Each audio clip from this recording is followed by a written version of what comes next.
Good morning, everybody, and welcome back to Cyber Mornings Daily. We've got three cybersecurity stories today that are really interesting, not your typical data breaches. Right? Definitely a lot to unpack. Yeah, so first of all is this new phishing as a service platform. Oh, phishing as a service. Yeah, they call it Darcula. Like Dracula. Yeah, Come for on. phishing. And this one's really got me concerned because it basically lets cyber criminals create phishing kits that are like really good, and they Yeah. can target any brand. I mean, like super easy. Wow. And what makes this one different than other ones that we've seen in the past? Well, it uses this tool called Puppeteer to like clone legitimate websites. So it's not just like they're copying the code or something. It's like every little detail is captured, like the layout, the fonts, the images, even like how the website interacts, like when you click on things. So it's basically like a perfect mirror image. Oh, wow. That's scary. And so then it's like really hard to tell the difference between the real one and the fake one. Yeah. And it's not just a static copy. They can actually make these phishing sites interactive. Oh, wow. So you can like log in and it takes you to another page. It looks like the real thing, but Right. it's not. Yeah. And this Darcula suite comes with all sorts of I features. was going to say, what else comes with this? It's got a do-it-yourself kit generator. It has anti-detection measures, a user-friendly admin panel, even a tool that converts stolen credit card data into virtual cards. It's pretty crazy. It's like a one-stop shop for phishing. Wow. Yeah. So what do you think about the potential impact of this platform? Because, I mean, it sounds like it could be really bad. Like, you don't need to have any technical skills to use it. Yeah, it's kind of terrifying to think about that anybody could become like a sophisticated fisher. I think you're right. It could be really bad. I think we're going to see a lot more really convincing phishing attacks because of this. Okay. So if I'm understanding you correctly, Darcula, FASS, as it's pronounced, is like a big jump forward for phishing attacks. And it could really change the cybersecurity landscape. Like, if anyone can launch these kinds of attacks, what does that mean for, the average person just trying to go online and check their bank account or, buy something on Amazon? Like, what can we actually do to protect ourselves?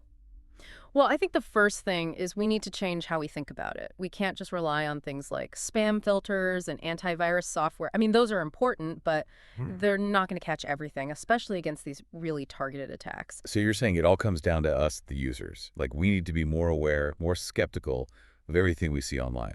Yeah, you've got to be questioning everything, double checking, looking for like red flags, anything that might mean it's phishing. You need a healthy dose of paranoia online. So paranoia is the new black when it comes to cybersecurity. That's Okay, we'll get into some specific tips and strategies you can use to protect yourselves from these kinds of attacks later on in the show. But for now, let's switch gears completely and talk about quantum computing. Ooh, from phishing to quantum mechanics. Sounds fun. Yeah, big jump, I know. But they're more connected than you might think. So before we go too deep, can you just give us like a basic overview? What is quantum computing and why should we care about it, especially when we're talking about cybersecurity? Okay. Well, quantum computing is basically a new type of computing. It uses the principles of quantum mechanics to do calculations in a totally different way than regular computers. Quantum mechanics, that's like super complicated physics stuff, right? It is. Do I need a PhD to understand this? You don't need a PhD, but you need some Yeah. imagination. So, the basic building block of a quantum computer is a qubit. It's kind of like the quantum version of a bit in a regular computer. But the difference is a bit can only be a 0 or a 1. A qubit can be both at the same time. Both at the same time. How is that possible? It's called superposition. It's a mind-bending concept, but it's one of the crazy but really powerful things about quantum mechanics. So because of this, quantum computers can do certain types of calculations way faster than regular computers. Okay, so we're talking like a whole new level of processing power. Yeah. But how does that translate into a cybersecurity threat? Well, imagine a quantum computer that's so powerful it can crack the encryption we use to protect our data. Online banking, secure communications, even like national security secrets, all that could be vulnerable. Okay, that's scary. Yeah. But there's also opportunity. Quantum computing could also help us create new encryption methods, quantum-resistant encryption. So it's kind of a double-edged sword. So it could break encryption, but it could also make encryption stronger. Exactly. So it's like a Pandora's box of risks and possibilities all at the same time. But how far off is this? Are we talking years, decades, centuries? It's closer than you might think. Companies like Google, IBM, Microsoft, they're all making huge progress in quantum computing research. We're seeing breakthroughs all the time. So this isn't just science fiction anymore. Nope. This is something that could happen in our lifetime. Yeah. It's a potential paradigm shift in computing, and that means we need to start getting ready for both the challenges and the opportunities. Okay, let's put a pin in that for now and come back to it later. For now, let's get back to reality with a story that highlights the very real consequences of cybersecurity failures that are happening right now. Yeah, this is a story we're hearing more and more these days. A big organization that's entrusted with sensitive data doesn't take security seriously enough, and they end up paying the price. You talk about Health Net Federal Services, right? HNFS. They just agreed to pay $11 million to settle allegations of cybersecurity failures. $11 million. That's not small change. What did they do? Well, HNFS was hired by the Defense Health Agency, the DHA, to provide healthcare support services for TRICARE. TRICARE. That's the healthcare program for millions of military service members and their families. So we're talking about a ton of sensitive data. Yeah, a lot of data. Yeah. And the contract required them to meet certain cybersecurity standards. Right. Makes sense. They had to comply with NIST Special Publication 853. 853. Yeah.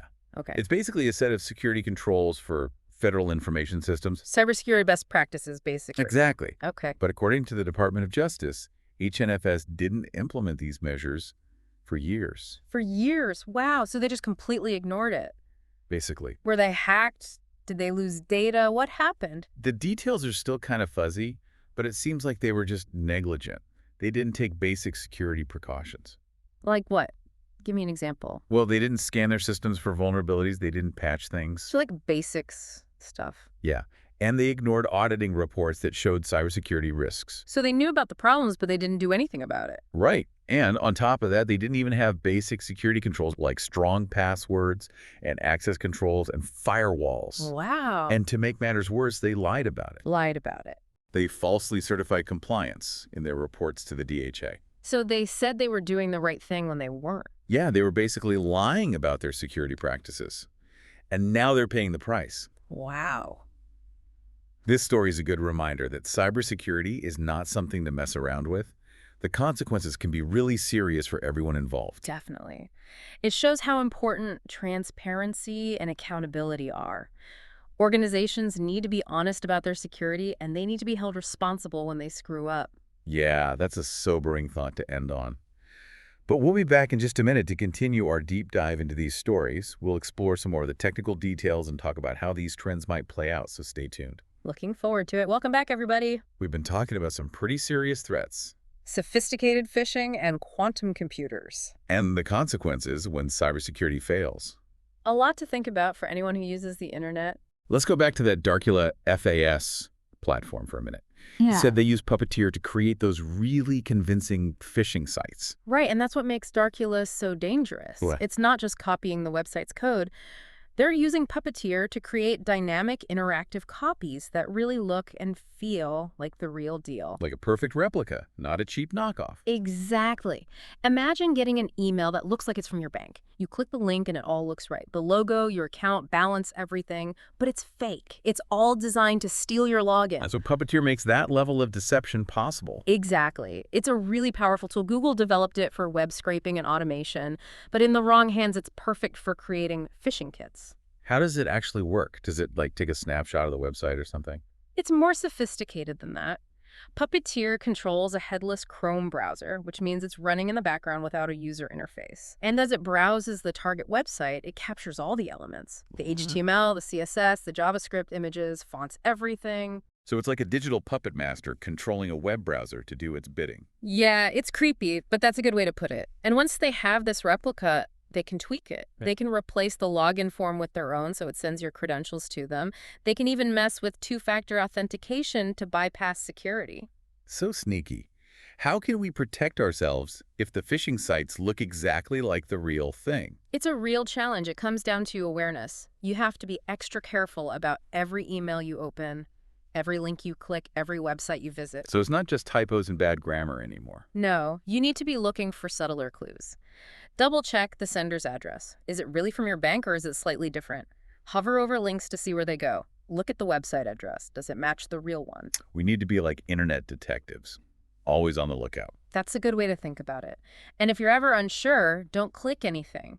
Don't download anything. Don't enter personal information. It's better to be safe than sorry. Good advice. We'll share more tips on spotting phishing later. But for now, let's jump back into quantum computing and its potential impact on cybersecurity.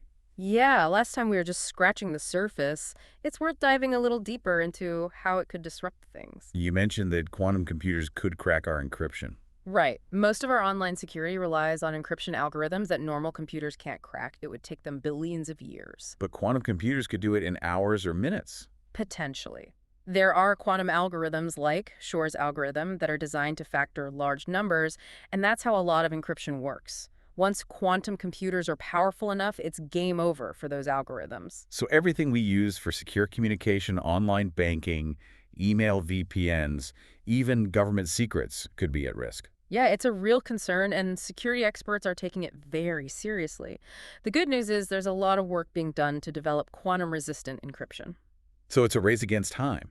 Can we develop these new algorithms before quantum computers get powerful enough to break the old ones? That's the challenge. Researchers are looking at different approaches, things like lattice-based cryptography and code-based cryptography. Some are even using quantum mechanics itself to create quantum-resistant encryption.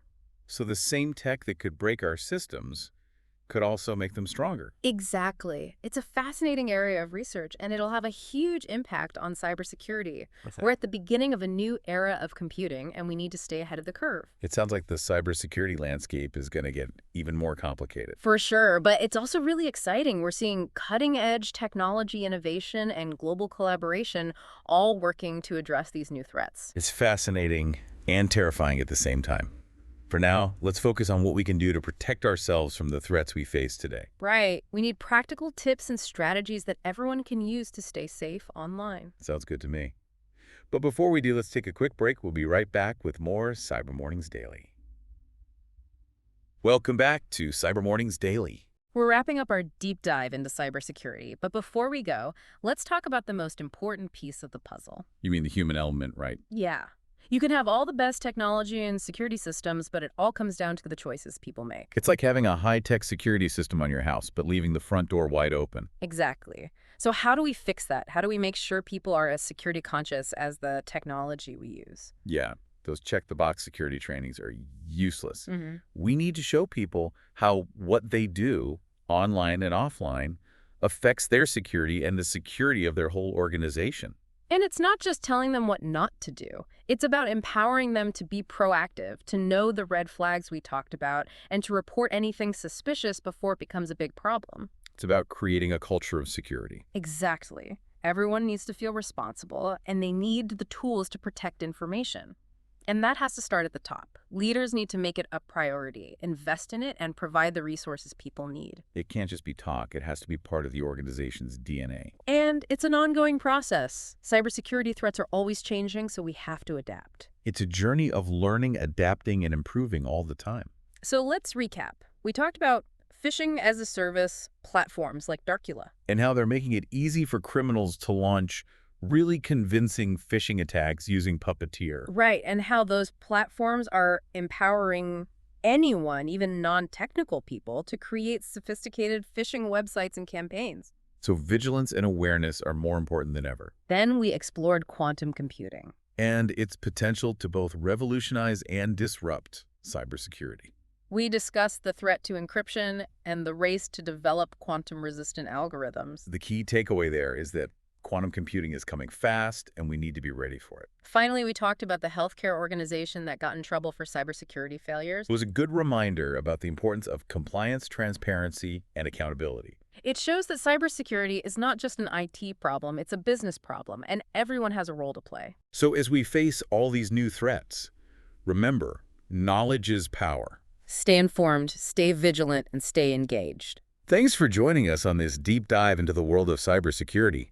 We hope you learned something and maybe even had a little fun along the way. We'll be back next week with more insights on the latest cybersecurity trends. Until then, stay safe online, and remember, cybersecurity is a journey, not a destination. From all of us here at Cyber Mornings Daily, thanks for listening.